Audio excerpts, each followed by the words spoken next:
ॐ भूर्भुवः स्वः तत्सवितुर्वरेण्यं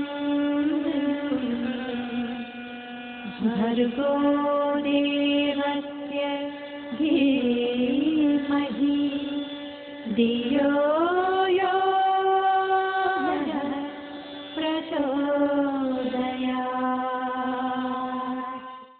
हमारे आत्मीय परिजनों, आज आपका अनुष्ठान पूर्ण हुआ। आज आपकी पूर्णाहुति है, पूर्णाहुति हो चुकी और आपकी थोड़ी देर में विदाई भी होने वाली है। क्या आपने इसमें पाया कि क्या क्या उपलब्धि आपको इस उपासना से, इस अनुष्ठान से आपको मिली? यदि गहराई में आपने विचार किया होगा और आत्ममंथन किया होगा तो अनेकों उपलब्धियों के रूप में आपकी झोली में वो अनुदान और वो वरदान पड़े होंगे जिसमें आप नहीं समझ सके होंगे कि इस वातावरण में किस तरीके से हम आपके साथ घुले रहे और आपके साथ हम छाए रहे। आप ये समझते हैं कि आपने अकेले ने अनुष्ठान संपन्न किया है, आप अकेले नहीं कर सकते। इसमें हम जुड़े हुए हैं आपके साथ में, गुरुजी आपके साथ में जुड़े हुए हैं, तब आप ये संपन्न कर पाए हैं। आप अपने घर करते थे उस अनुष्ठान में, और यहाँ जो आपने 9 दिवसीय अनुष्ठान किया है, जो आपने विशेष उपासना के लिए विशेष जो आपने संकल्प लिया है, उसको आप देखिए। और आप अपने घर आप जब आप करते थे उसको आप विचार करेंगे तो आपको ये मालूम पड़ेगा कि जमीन और आसमान का अंतर है, और इतना अंतर है कि हम आपसे क्या कहें। ये प्रभाव है, इस भूमि का प्रभाव है। इस भूमि पर विश्वामित्र ने तप किया है, और दूसरा आपके युग ऋषि, युग का विश्वामित्र है, उसने तप किया है। इस भूमि पर करोड़ों की संख्या में और अरबों की संख्या में यहाँ जप और अनुष्ठान होते रहे हैं, होते हैं और होते रहेंगे। इस भूमि का वो प्रभाव है, इस वातावरण का वो प्रभाव है कि व्यक्ति न मालूम क्या क्या चिंताओं से ग्रस्त और किन किन समस्याओं से उलझा हुआ आता है और यहाँ शांति और संतोष पाता है। आखिर क्यों? तो आप इसमें एक ही पाएंगे, वो पाएंगे ये कि इसमें, इसके कण कण में इतने गुरु जी का प्राण, हमारा प्राण इसमें घुला है, हर कण कण में इसमें घुला हुआ है। वो प्रभाव है, वो वातावरण है जो आपको उपलब्धि के रूप में आपको मिलता है। आप जान नहीं पाए तो इसका कोई क्या करेगा?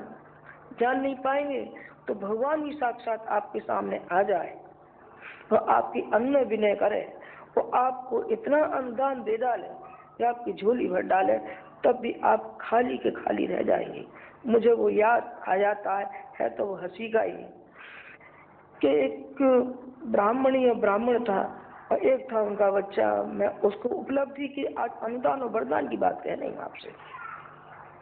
तो उन्होंने तपस्या की, और तपस्या की तो भगवान शंकर और पार्वती गुजर रहे थे। तो उन्होंने कहा कि देखो ये कितना बड़े साधक हैं और कितना इन्होंने अनुष्ठान किया है, इनको वरदान दे देना चाहिए।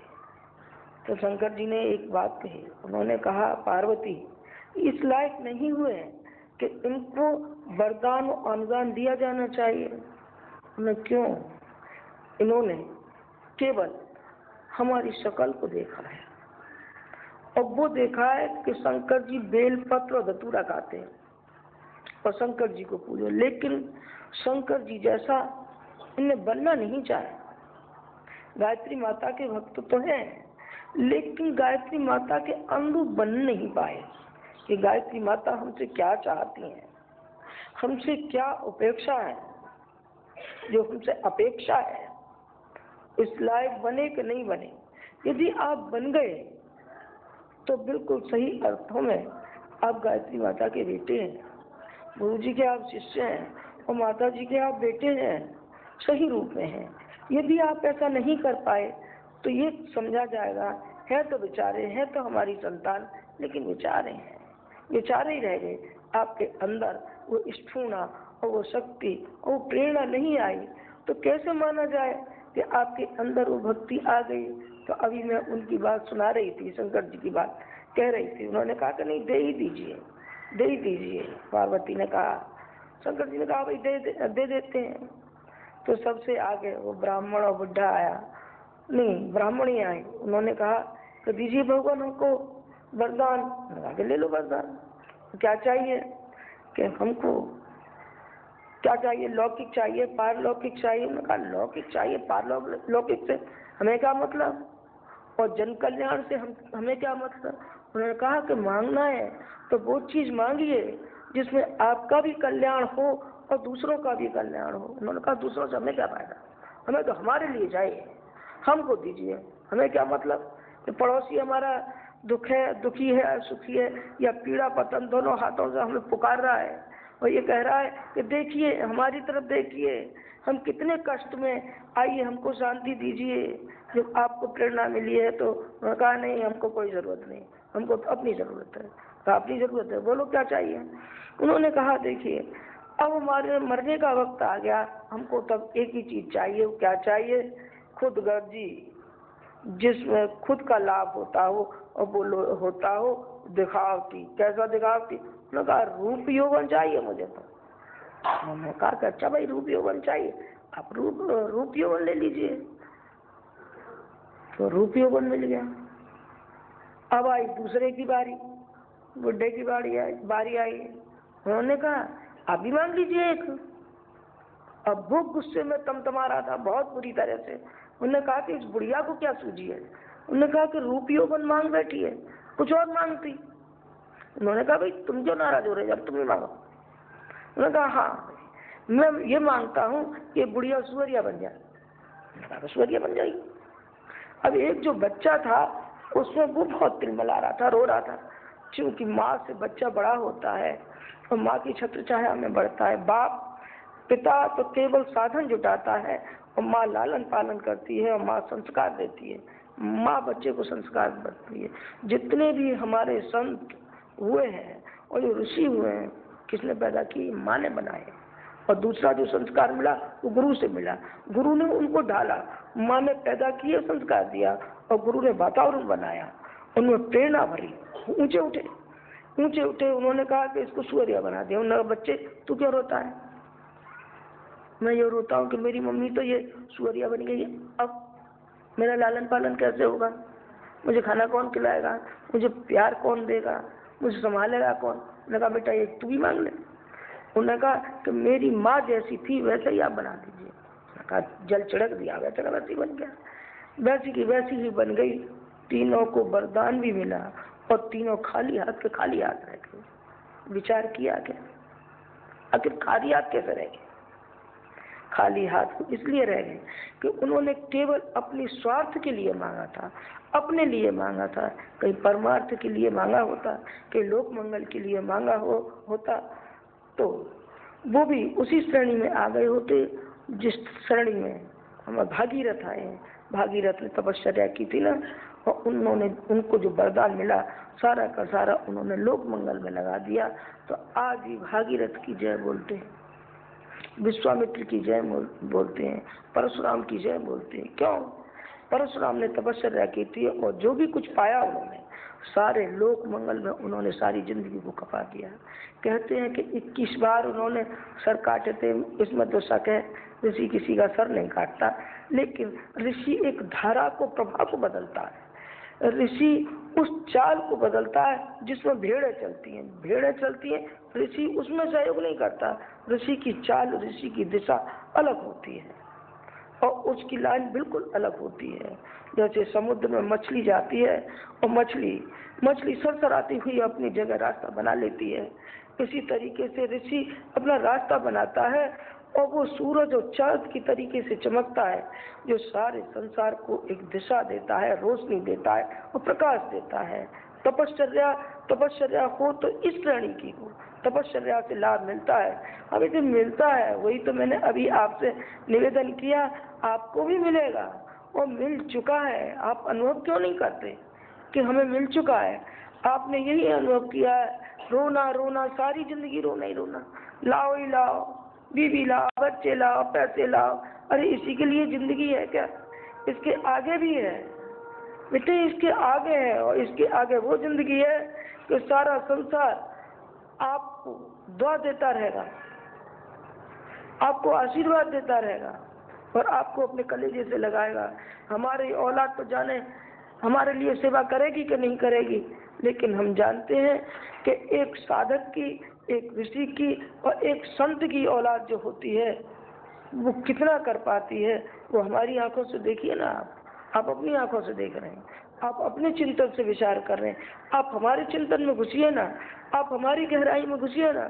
आपने अभी गुरु जी का केवल वो वाही स्वरूप देखा है, कहीं गुरु जी का आपने ये विराट स्वरूप देखा होता तो फिर मैं समझती हूँ आप में से कोई भी कामना लेकर के नहीं आए होते। आप में से एक भी ये शब्द नहीं निकालते कि हमारे 3 लड़कियां, 1 लड़का तो आप दे ही दीजिए। फिर आप ये कहते कि भगवान ने बहुत बड़ा आशीर्वाद दिया कि हमको बेटा नहीं दिया। बेटा नहीं दिया, ये भगवान ने बहुत बड़ा आशीर्वाद हमें दिया है। क्यों? बेटा सारी जिंदगी कमाई खा जाएगा और बुढ़ापे में बहुत ठोकर मारेगा तो चित्त गिर जाएगी। सारी नानी याद आ जाएगी कि हमने जिसके लिए सारी जिंदगी हमने कमाया था और जिसकी सारी जिंदगी हम खपा डाले, यही हमारा भगवान था। इसको हमने भगवान समझा, भगवान को नंबर 2 पे समझा और इसको हमने भगवान 1 पे समझा और वो हमें ये लात लगा करके भगा रहा है। ये इंसान जो साधक है, सही साधक है, वो सही साधक वो लोक मंगल के लिए होता है, अपने लिए नहीं होता है। हमने एक ही नारा लगाया, वो हमने ये कहा है कि आप ब्राह्मणोचित जीवन जिए, आपको इसमें आनंद आएगा। ब्राह्मण सारे संसार को देता है, लेता नहीं है, वो देता है। क्या देता है? वो ज्ञान देता है, वो सेवाएं देता है, वो भावनाएं देता है, वो निष्ठा देता है, वो श्रद्धा देता है, वो देता है। आप ब्राह्मण होकर के रहिए। आप अभी ब्राह्मण नहीं हुए हैं। कौन हुए? मैं क्या कहूँ कि आप कौन हुए हैं? मैं ये क्यों कहूँ? मेरे तो आप बच्चे हैं, आप हमारे कुटुंबी हैं, तो आपकी बेइज्जती करना हमारा मन नहीं है। हमारा मन तो ये है कि जिस जगह हैं आप, इससे आप ऊंचे तो उठिए, जरा ऊंचे उठकर तो देखिए। आप भक्त की श्रेणी में तो आइए, भक्त की श्रेणी में नहीं आए। अभी तो बगुला भक्त की श्रेणी में आए। बगुला भक्त मालूम है क्या होता है? किनारे पे बैठा रहता है और ध्यान लगाया रहता है और जहां मछली पे पड़ी नजर उसने उठाया गपक, बगुला भक्त इसे कहते हैं। और भक्त उसे कहते हैं कि उसका ध्यान केवल अपनी उपासना पर और अपने आत्म कल्याण पर लगा रहता है। और ये लगा रहता है कि हमारा आत्मशोधन किस तरीके से होगा, किस तरीके से हम जिस निकृष्ट कोटि में हैं इससे हम ऊंचे उठे। भगवान हमको वो शक्ति दीजिए, यदि दे ही रहे तो हमको शक्ति दीजिए। चल तो हम अपने आप लेंगे, लेकिन बगैर आपकी शक्ति के हम आगे नहीं बढ़ सकते। आप हमें शक्ति दीजिए, आप हमको प्रेरणा दीजिए, फिर देखिए हम चलते हैं कि नहीं चलते। गुरुजी पहले एक गाने की लाइन गाया करते थे। मैंने ये कह दिया एक बार, मैंने कहा साहब इस गाने की आपको मालूम है काय का है? हमें क्या मालूम है कि काय का होगा, किसी का होगा, हमें क्या मतलब। हम तो हर उसको अध्यात्म से जोड़ते हैं। उन्होंने कहा मेरे पैरों में घुंघरू बंधा दे कि फिर मेरी चाल देख ले। मेरे पैरों में घुंघरू बंधा, फिर देख मेरी चाल कि मैं ठुमकता हूँ कि नहीं ठुमकता। भगवान मुझे शक्ति दे और फिर देख मेरी चाल की करामात। आपने देखा है ना? अभी नहीं देखा। अभी गुरु जी का वो विराट रूप देखिए जो काकभूषण ने भगवान राम के पेट में जाकर के देखा था। और भगवान कृष्ण की छवि में और मुंह में यशोदा ने विराट रूप के दर्शन किए थे। और जब अर्जुन को समझा रहे थे और भगवान कृष्ण ने ये कहा कि देख तू अभी ये देख रहा है ना, मेरे सगे संबंधी मर जाएंगे तो इनको मर जाने दे, ये मरने ही लायक है, ये मरने ही लायक है। ये कौरवों को परास्त होना ही चाहिए और मरने ही चाहिए। कौन से कौरव? वो कौरव नहीं जो इंसान के रूप में, जो विकृतियों के रूप में, उन कौरवों को मरना ही चाहिए। और जो अंतःकरण में जो कौरव विचर रहे हैं, उन कौरवों का तो हम अनुमान ही नहीं लगाते। अब वो कौरवों थे, वो तो थे 100 और हमारे जो भीतर है बड़े पड़े हैं। अरे वो तो हजारों की तादाद में, लाखों की तादाद में, इन कौरवों को मार मार। उन्होंने कहा मैं नहीं मारूंगा, मैं नहीं मारूंगा, मुझ में शक्ति नहीं है। उन्होंने कहा जनखे खड़ा हो जा। उन्होंने एक ही शब्द कहा और उसकी शक्ति को ललकारा, शक्ति को ललकारा। उन्होंने कहा कि मुझ में वो शक्ति नहीं है कि मैं महाभारत के संग्राम में अकेला लड़ूं। उन्होंने कहा तुझसे कहता कौन है कि अकेला है? अकेला नहीं है, मैं जो हूँ तेरे साथ, मैं हूँ, तेरे रथ को चलाने वाला मैं हूँ, और धनुष तू उठा, बाण तू उठा, लड़ा तो यही पड़ेगा, और शक्ति हमारी तेरे साथ चलेगी। और सारे महाभारत में विजयी हो गया। कौन हो गया? अर्जुन हो गया, जो कायर था और ये कहता था कि मुझसे नहीं लड़ा जाएगा, मैं नहीं जा सकता, गुरुजी मैं क्या करूं, मेरी तो और औरत बीमार है और मेरा बच्चा तो बेलाइन चलता है और मुझ में सामर्थ्य नहीं है, बताइए अब मैं कैसे जा सकता हूँ, मैं घर से बाहर में कैसे शकल दिखा सकता हूँ। बेटा जनसंपर्क के लिए जाओगे क्या? नहीं गुरुजी हम नहीं जाएंगे। लोक कल्याण का काम करोगे क्या? नहीं। अपनी संकीर्णता को त्यागोगे क्या? नहीं, अपनी संकीर्णता को हम नहीं त्यागेंगे गुरुजी। तो बेटा बन जा फिर तू इस जीवन में कभी कुछ नहीं बन सकता, खाली हाथ का खाली हाथ रहेगा। पैसे कमा ले, दंड फंद से तो कमा ले तू, लेकिन पैसा साथ जाएगा? पैसा साथ नहीं जाएगा। वो पैसा तेरा अच्छे किसी काम में लगा रहेगा। जैसे गांधी जी थे और जमनालाल बजाज थे, गांधी जी की शक्ति थी और जमनालाल बजाज की साधन था, उसका साधन था और उनकी शक्ति थी, दोनों मिल गई। अंधे और पंग जिस समय मिल जाते हैं तो अंधे का पांव काम करता है और पंगु की दिशा काम करती है। उन्होंने कहा कि यहाँ चल, इधर को चल, इधर को लकड़ी चला, इधर को रास्ता है, इधर को मोड़, इधर को चल, वो उधर को चलता है। गुरु शिष्य का वास्तव में अंधे और पंगु की जोड़ी है। और जिस श्रद्धा का है, श्रद्धा से जो जुड़ा रहा है उसको अनेक रूपों में उसको मिलता रहा है। भक्तों की श्रेणी में आपको कहाँ तक गिनाऊं और उनकी कहाँ तक गिनाऊं जिन्होंने तप भी किया है और वरदान भी पाया है और फिर सब स्वाहा हो गए, जिसमें रावण भी शामिल है, जिसमें भस्मासुर भी शामिल है, जिन्होंने तपस्या पा करके कितना वरदान पाया था और क्या से क्या वो बने और क्या से क्या वो मिट गए। हाँ, मिटने में भी देर नहीं लगेगी। क्यों नहीं लगेगी? कि जो किया है वो नम्र बनने के लिए नहीं किया, वो लोक उपयोगी के लिए नहीं किया, वो लोक मंगल के लिए नहीं किया, वो किया है अपनी अहंकार को बढ़ाने के लिए। तो अहंकार बढ़ा ले बेटे, पोल खुल जाएगी, फिर कहीं के भी नहीं रहोगे। नम्र बनिए, उदार बनिए और ये संसार रूपी जो भगवान है, जो मानव के रूप में भगवान है, इसको आप पहचानिए तो आप पाएंगे कि ये भगवान है। आप कौन बैठे हैं? आप हमारी निगाह से देखिए कि आप सब भगवान के स्वरूप बैठे हैं, सब भगवान के स्वरूप बैठे हैं। हाँ बेटे, सब भगवान का स्वरूप बैठे हैं, लेकिन आपने अपने भगवान को भी सुला रखा है, अभी जगाया नहीं है। कुंभकर्ण की नींद खुद सो रहे हैं और भगवान की दुर्गति कर रहे हैं। कुंभकर्ण की नींद आप यदि न सोए और जाग जाए तो फिर देखिए कि आपका भगवान कैसा आपका सहयोग देता है। मीरा की तरीके से, मीरा के साथ में भगवान कृष्ण नाचते थे और उसके लिए जहर का प्याला गया था और कहते हैं अमृत का प्याला हो गया। जहर किसने पिया? कृष्ण पिएगा जहर? हाँ, कृष्ण ही पिएगा जहर। और मीरा क्या पिएगी? मीरा अमृत पिएगी। क्यों? उसकी जो श्रद्धा है ना भगवान के प्रति जिस दिन उसने समर्पण किया, उस दिन से लेकर और जब तक उसका अंत हुआ तब तक एक ही था उसकी जबान पर, कृष्ण का गुणगान करने के लिए मीरा दर दर भटकती रही, कहाँ से कहाँ मीरा घूमती रही। कबीर, रैदास, सूरदास की लकड़ी लेकर के और आगे आगे भगवान चलते थे। आपकी लकड़ी लेकर के चलिए गायत्री माता करिए। क्यों नहीं चली? इसलिए नहीं चली कि जितनी श्रद्धा होनी चाहिए उस श्रद्धा का अभाव पाया गया। डाल और पात हम घूमते रहे। कहाँ घूमते रहे? हनुमान जी पे चलिए, शायद कुछ हनुमान जी से ही मिल जाए। शंकर जी पे चलिए, कोई शंकर जी से ही मिल जाए, संतोषी माता से ही मिल जाए, चंडी माता से ही मिल जाए, चलिए सबके दर दर पल्ला फैलाइए, शायद इससे मिल जाए, इससे मिल जाए। बेटे ये क्या हुआ, बुरा मत मानिएगा, ये हुई वेश्यावृत्ति। वेश्यावृत्ति होती है, यहाँ से भी मिल जाए, वहां से भी मिल जाए, वहां से मिल जाए। और तुम क्या होती है, ये संकीर्णता कैसे आई, खुदगर्जी कैसे आई? एक सती का उदाहरण करिए। और सती का कौन सा होता है?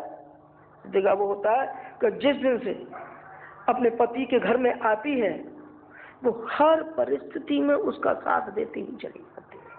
वो कहती है मैं तो समर्पित हूँ ना इसके लिए, इसके परिवार के लिए। जो भी परिस्थितियां हैं उस परिस्थितियों से या तो मैं तालमेल बैठाऊंगी, मैं योगी होकर के जीऊंगी, योगी होकर के जीती है बेटे। और जब न करे भगवान आगा पीछा हो जाए तो सारी दौलत की स्वामी हो जाती है पत्नी, और वेश्या हो जाएगी। ये सारी जिंदगी सेवा की थी, ठोकर मार देगी, तो ठोकर मार देगी। क्यों?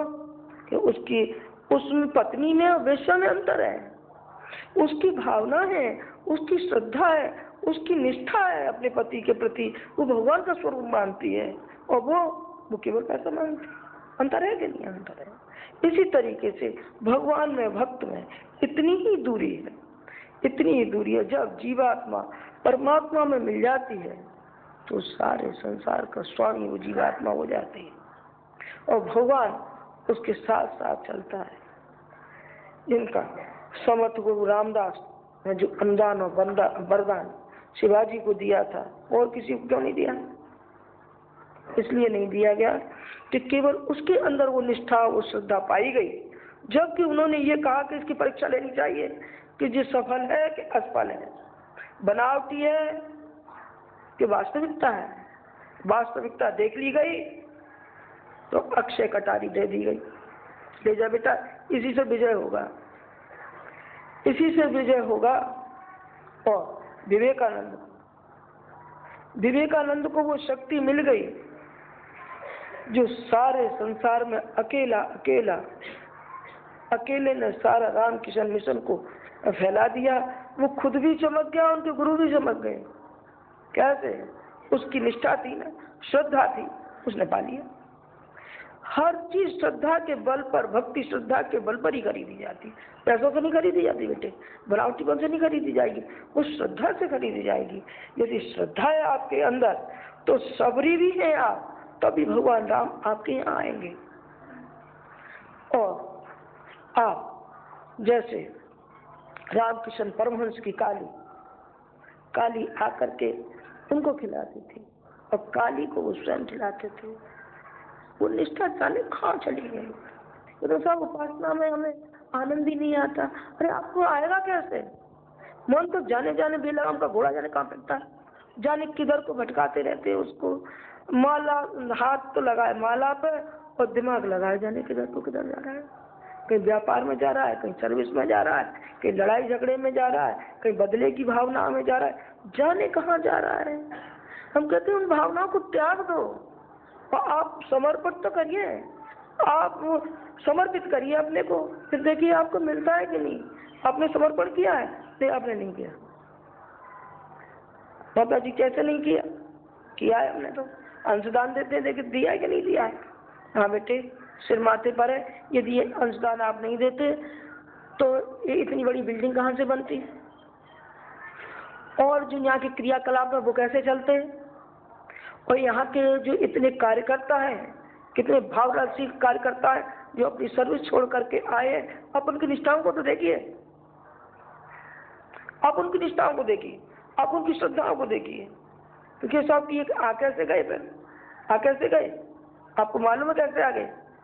ये बेटे अपने आप नहीं आए, एक भी अपने आप नहीं आया। सही मानना, एक भी अपने आप नहीं आया। ये खींच के बुलाए गए, खींच के बुलाए गए हैं। जो गोताखोर होता है ना, समुद्र में गोता लगा के मन माणिक पाता है, हमने इनको मन माणिकों की माला बना के पिरो रखा है। गोताखोर है, बनाते हैं, इनको बनाया है तब आए हैं। हाँ अंशदान दे दिया, मुबारक है बेटे, बहुत बहुत धन्यवाद आपके लिए। कम से कम आपके अंदर ये उदारता तो आई, आपके अंदर वो भगवान की शक्ति ने वो काम तो किया कि हमको अपने तय नहीं, अपने बीवी बच्चों के लिए नहीं, बल्कि ये मिशन भी हमारा एक पिता है, मिशन भी हमारा एक भगवान है। भगवान पिता न माने तो एक बेटा ही समझ लो। चलो 4 बेटे होते तो आप करते कि नहीं करते? चलिए एक बेटा ही आपने समझा, ये बहुत बहुत धन्यवाद है आप लोगों के लिए। लेकिन मैं तो एक और बात कह रही थी, मैं एक बात वो कह रही थी, वो कह रही थी मैं श्रद्धा की। श्रद्धा, यदि आपकी श्रद्धा है तो आप हीरे के मोती के हमारे लिए सब कुछ है, सब कुछ है। और फिर देखिए हम आपको बनाते कि नहीं, आप जरा समर्पित तो करिए, हमको कह दीजिए कि हम वो कांच का टुकड़ा है जो देखने में हीरा जैसा लगता है, चमचमाता है, नकली हीरा।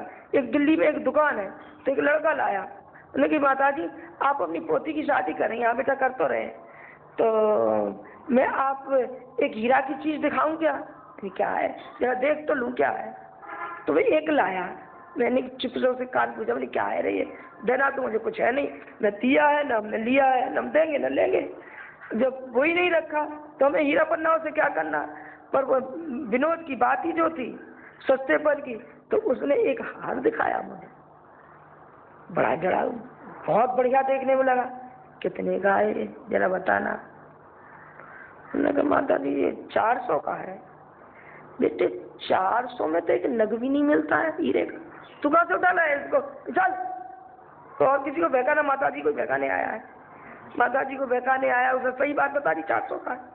मैं तो ये कह रही हूँ जितने भी आप बैठे हैं कितने के? 400 के, 400 के। पर अब सही हीरा बनने के लिए आप तैयार हो जाइए, फिर देखिए आपकी बोली कितने की लगेगी?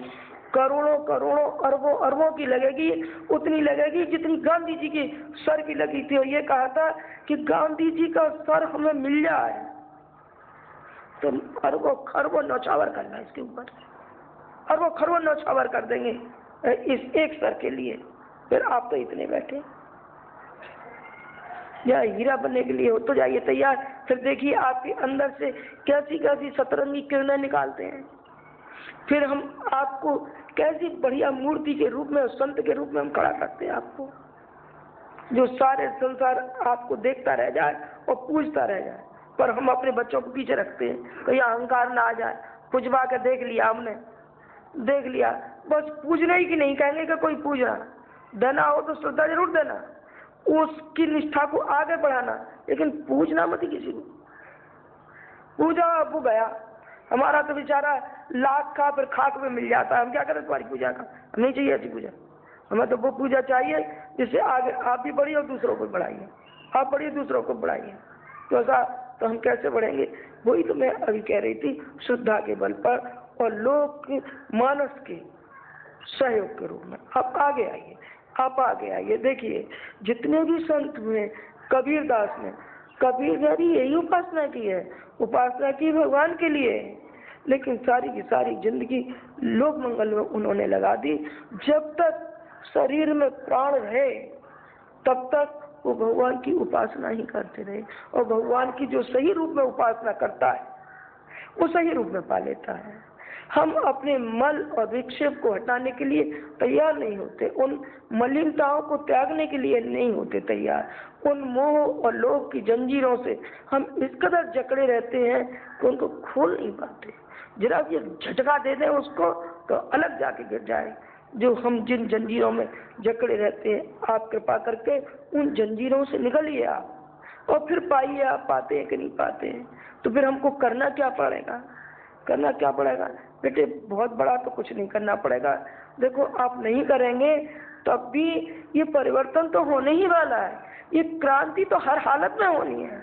हर समय में भगवान ने जन्म लिया है, संत के रूप में, शरीर के रूप में वो शक्तियाँ आती रही हैं, वो आती रहेंगी, वो आ चुकी हैं, और जब जब समय पड़ेगा वो शक्तियाँ आती रहेंगी इंसान के रूप में, और इंसान के रूप में वो परिवर्तन होता रहेगा जो आदिकाल से होता चला आया। भगवान राम के समय से लेके और कृष्ण के समय से लेके, गांधी के समय से लेके, बुद्ध के समय से लेके, और अभी वो सतयुग की वापसी आ रही है। इसमें कलयुग, हाँ बेटे घोर कलयुग है, ऐसा कलयुग है, बस आपसे क्या कहे। आपको ये भयावह दिखाई पड़ रहा है कि नहीं पड़ रहा है? सारे संसार का कैसी चीत्कारें मच रही हैं। इस विवेक का क्या ठिकाना है? इस विज्ञान का क्या ठिकाना है?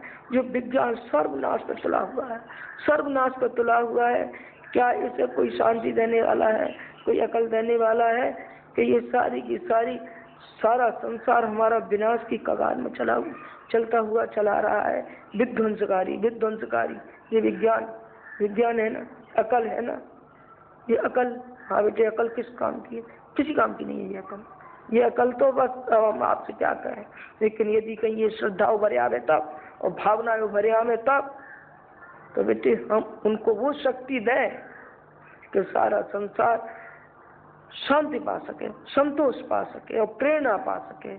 उसी के लिए हम आपसे समय समय पर आपको झकझोरते रहे हैं, तो आज भी आपको झकझोर रहे हैं।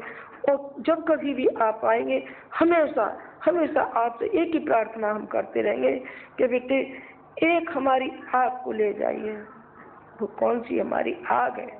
वो हमारी है जनमानस की आग। जनमानस की आग है जो आपको दिखाई नहीं पड़ती है।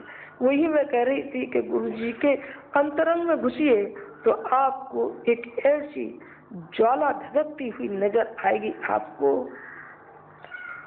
कि वो ज्वाला ये कह रही है कि अरे बेटे घर में से निकल के आओ, आप अभी भी आप नहीं देख पा रहे। तो कोई समय आएगा जब आप हाथ मलते हुए रह जाएंगे और ये कहेंगे कि एक संत इस दुनिया में आया था और हमको दिशा दिखाई थी, ये कहा था कि इस रास्ते पर चलो, और हमने गवारा नहीं किया, हम उठने के लिए तैयार नहीं हुए। फिर आप सब ढूंढते रहेंगे, फिर आप अन्य सबकी झोली में जाते रहेंगे, जहाँ से कहीं से मिल जाए, क्या मिल जाएगा। कई लड़के आते होगा, हम तो वहां गए थे, ऐसा चमत्कार देखा हमने उनका। क्या चमत्कार देखा? उन्होंने झट बालों में से बालू निकाल दिया। अच्छा, और क्या किया? उन्होंने ये किया कि हाथ में लौंग निकाल दी मुट्ठी में। अच्छा, ये तो बड़ा भारी चमत्कार है। और पानी में चलना सिखा दिया। और क्या किया? पालती लगाई और ऐसे उड़े चले गए उसमें के बाद। अच्छा, ये सिद्धियां, ये चमत्कार। मैं ये वो चमत्कार को धिक्कार के योग्य कहूंगी। वो चमत्कार है? कोई चमत्कार नहीं है। ये हाथों का खेल है। चाहे बालू निकाल दो और चाहे लौंग निकाल दो।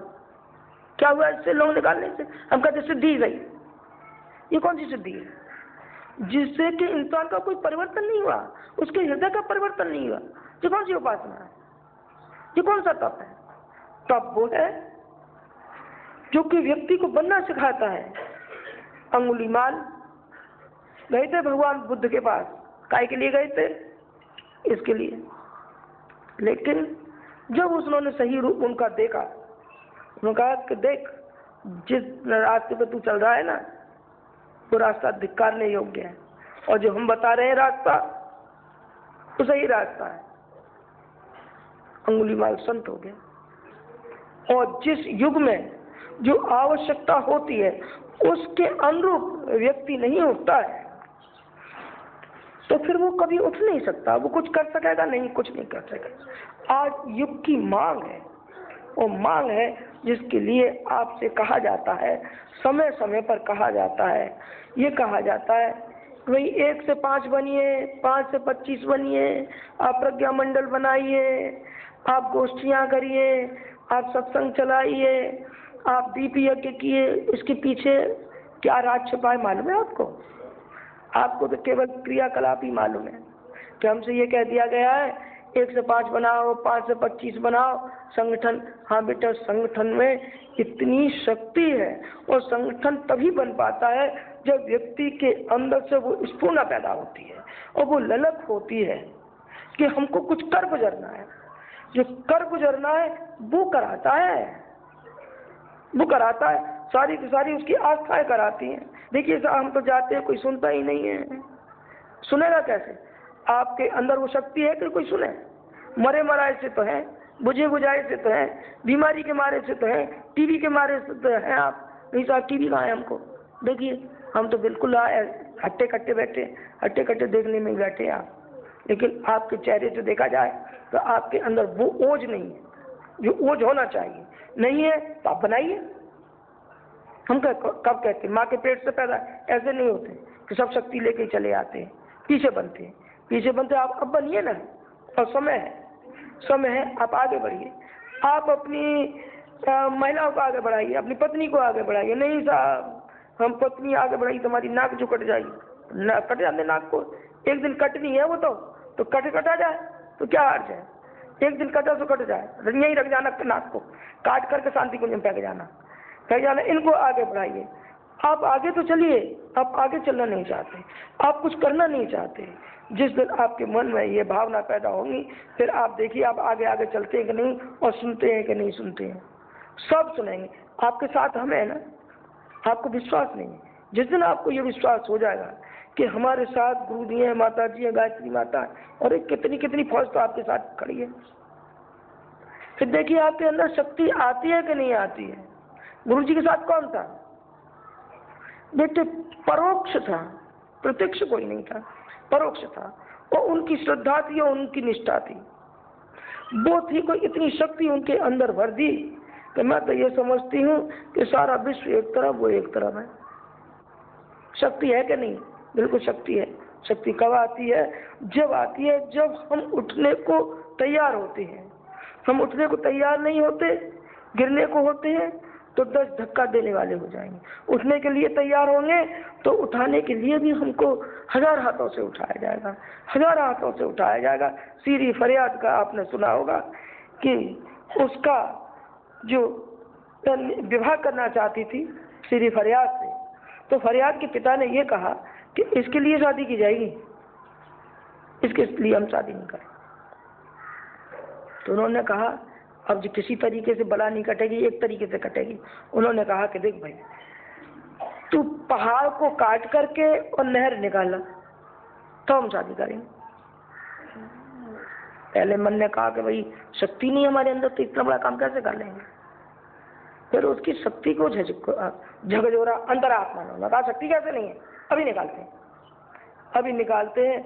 और बातों में वो नहर निकाल रहा है। अकेला जूझा, अकेला कर लेगा?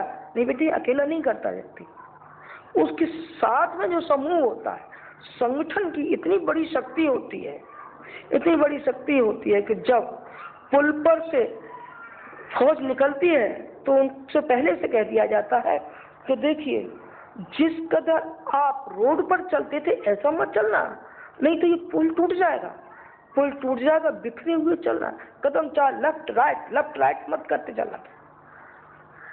समझ में आया? शक्ति बहुत बड़ी शक्ति है संगठन में, इतनी बड़ी शक्ति है। जो कोई भी आता है आपके संगठन की ओर देखता हुआ चला जाता है, सबके मुंह में पानी आता रहता है। उनका हम खड़े हो जाएं, यहाँ चुनाव हुआ, उन्होंने कहा बस कौन जीतेगा? जो शांति कुंज जिसे जिताएगा वो जीतेगा। मैंने कहा ये धर्म संकट अच्छा आ गया। जी क्या हुआ? मैंने कहा जो जीतेगा सो ये हो जाएगा, जो हारेगा सो वो हो जाएगा। इनकी जी क्या करें? दोनों आए, कहा हे भगवान तू दोनों ही की लाज रखना, दोनों ही की लाज रखना। और दोनों ही गई जीत। अब यहाँ लगा मैं चक्कर। उन्होंने कहा कौन जीता भाई, कौन जीता? माता जी ने जिताया, गुरु जी ने जिताया, शांति कुंज ने जिताया, किसने जिताया? बच्चे मैं संगठन की बात को बता रही हूँ। संगठन में बड़ी भारी शक्ति है। जब आप संगठित हो जाएंगे और जिधर को आप निकलेंगे, अभी हरिद्वार में जब आप निकलते हैं तो सारे के सारे ये देखते हैं कि कौन आ गई, ये सेना कहाँ की आ गई। मैं कहा ये सेना उनकी है, किनकी? शांति कुंज वालों की, गुरु जी की है ये सेना। ये कौन सी सेना? यहाँ अन्य जगह तो दिखाई नहीं पड़ते, यहाँ हर समय दिखाई पड़ते। क्यों? यहाँ का वातावरण है ना, ये वातावरण है, यहाँ संगठित है, यहाँ हमारे हैं और हम इनके हैं, हम इनके हैं, हम आपके हैं और आप हमारे हैं, आप हमारे हैं। हम कैसे आपको बताएं बेटे, जो आपकी दुख दर्द और पीड़ा होती है किस कदर आपके ऊपर छाए रहते हैं, हमारी अंतरात्मा जानती है। ये बात अलग है कि हम आपकी मदद कर पाए कि नहीं कर पाए, ये तो आपका प्रारब्ध होगा, प्रारब्ध भोग होगा। कौन सा कि अभिमन्यु मारा गया तब समुद्रा रोती हुई आई और उसने ये कहा कि तू मेरा भाई है, वो अर्जुन का तू मित्र है, अर्जुन का मित्र और मेरा भाई, और मेरा लड़का मारा गया और तू देखता रहा, ऐसे कैसे हो गया? तो भगवान कृष्ण ने ये कहा कि बहन भगवान तो जरूर हो, और करना चाहता तो कर भी सकता था, लेकिन कर्म बंधन में जो भोग और प्रारब्ध जन्य जो भोग है वो तो हर इंसान को भोगना चाहिए। तुझे ही भोगना चाहिए और मुझे भी भोगना चाहिए।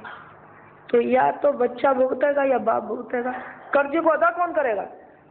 कर्जे को अदा करेगा या तो बेटा करेगा या बाप करेगा, या तो शिष्य स्वयं ही भोगे और स्वयं को भोगने में सक्षम नहीं है, और गुरु की उदारता है क्योंकि उसका वो बच्चा है, उसका वो शिष्य है, वो आत्म बलि नहीं देता बल्कि उसके जो दुख कष्ट कष्टाइयाँ होती हैं उसे भी अपने ऊपर लेता है। भोगेगा, भोगना चाहिए। हम भी भोगने के लिए तैयार हैं, हम भी तैयार हैं। कोई हमें भी भगवान किसी के बदले में हमें कोई ऐसी बीमारी देता है तो हम सहज से उसको स्वीकार करेंगे, लेकिन हम विश्वास के साथ कहते हैं कि जो भी आपके कष्ट कठिनाई और जो पीड़ा है, हर संभव ये प्रयास करेंगे कि आप उस दलदल में से निकलें।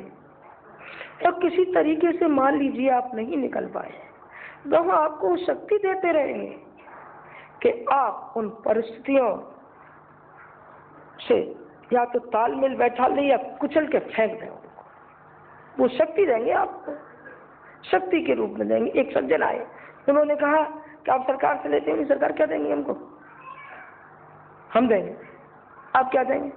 मैंने कहा ऐसी प्रखर बुद्धि के व्यक्ति देंगे, हम वो संस्कारवान देंगे, वो परिष्कृत व्यक्ति देंगे जो कि जिधर जाए उधर ही माहौल ऐसा बना कर हमें सरकार में भेज दें तो बस वहाँ के वही हमारे व्यक्ति दिखा दें कि ये होता है, हम तो वो देंगे आपको। तो हम ये बनाना चाहते हैं कि आप बनिए, आप बनिए, यहाँ से आप बन के जाइए। यहाँ आप अपनी संकीर्णता को और क्षुद्रता को आप छोड़ करके जाइए, और सारे संसार में जो फैली हुई विकृतियाँ हैं इनके लिए हम आपसे और कुछ नहीं मांगते।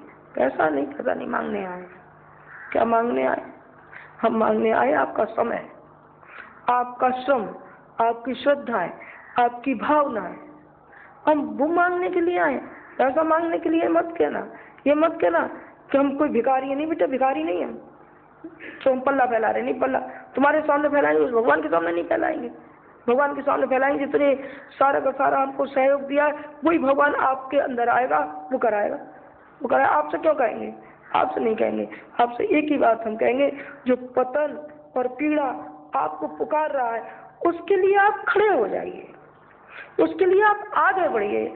आपको नहीं मालूम है कि कितनी कन्याएं हमारी जला दी गई हैं, मर जाती हैं, मार दी जाती हैं, कुंवारी रह जाती हैं। क्या चीत्कार कानों में नहीं पड़ती है? पढ़नी चाहिए। जो अन्य अन्य विकृतियां हैं जो कि हमारे समाज में कोढ़ है, वो कोढ़ पुकार रहा है, ये कह रहा है कोई मल्लम पट्टी लगाओ भाई, कोई मल्लम लगाओ, कोई पट्टी बांधो। आपकी जरूरत है और आपको होना चाहिए। काम तो होगा ही, लेकिन रीछ और बानरों को जैसा श्रेय मिला था हम चाहते हैं आपको श्रेय मिल जाए हनुमान की तरीके से। पर मिलेगा तभी। हनुमान क्या थे? हनुमान नौकर थे, और क्या थे? बंदर थे। अच्छा, हनुमान तो बड़े शक्तिशाली थे। हाँ, इसमें कोई दो राय नहीं, बड़े शक्तिशाली थे। कब थे शक्तिशाली? तब थे जब भगवान राम से जुड़ गए। भगवान राम से जुड़ गए तो भगवान ने वो शक्ति उनके अंदर भर दी कि सारी लंका को जलाए आए और सुरसा के मुंह में भी होकर निकले आए। हाँ बेटे, ये समाज रूपी जो सुरसा है और जो हमारे लोभ मोह रूपी जो सुरसा है, जो बिल्कुल मुंह फाड़े खड़ी है, ये कहती है हमारे लिए, बस हमारे लिए, हमसे आगा और किसी का नहीं है।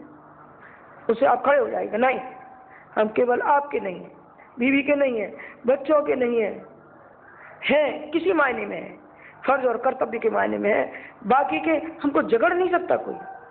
जकड़ेगी, जो जंजीर हमको जकड़ेगी उसको हम तोड़ के फेंक देंगे, तोड़ के फेंक देंगे। आप तोड़ के फेंकिए उन जंजीरों को कृपा करके, और आप उन श्रद्धा और निष्ठा की जंजीरों में बंधिए, जिससे आपका भी कल्याण और सारे संसार का जिसमें कल्याण निहित है, उस कार्य के लिए आप आइए।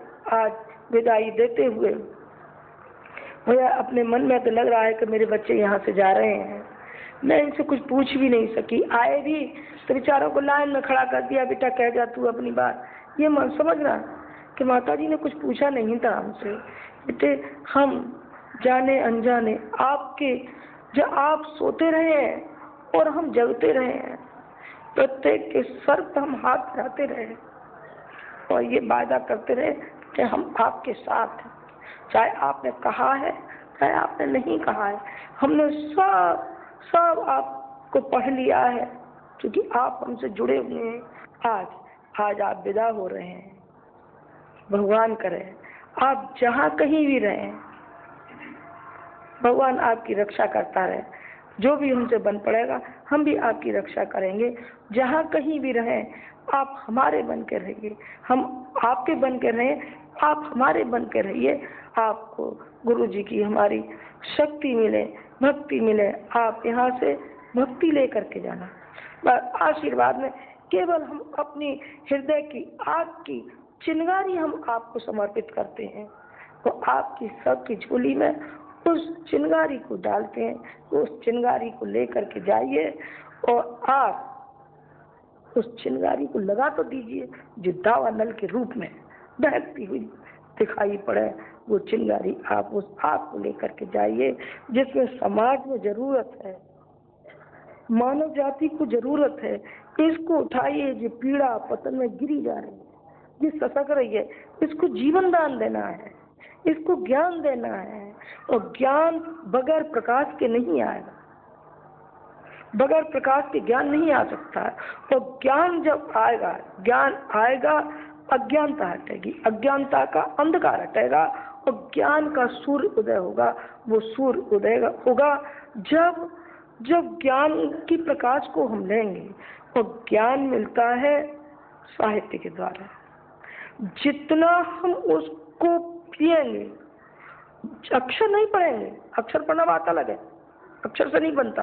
इससे उस आग से कि इसमें गुरु जी ने कितनी आग उड़ेली है, उसमें एक एक अक्षर आप पढ़िए तो सही, आप तिल मिला जाएंगे, आप तिल मिलाइए, आप पढ़िए। अरे ये क्या कह दिया, आप कहाँ तो लेने चली थी आग बताए, अरे ये आग ही है मैं कह रही हूँ। इस आग को फैलाइए, आप इस चिंगारी को फैलाइए और इस चिंगारी के रूप में आशीर्वाद आप लेके जाइए। इन्हीं शब्दों के साथ अपनी मैं बात समाप्त करती हूँ। ओम न त्वं कामये राज्यं न सौख्यं न पुनर्भवं कामये दुःखतप्तानां प्राणिनां आत्मनाशनम्। ओम शांति।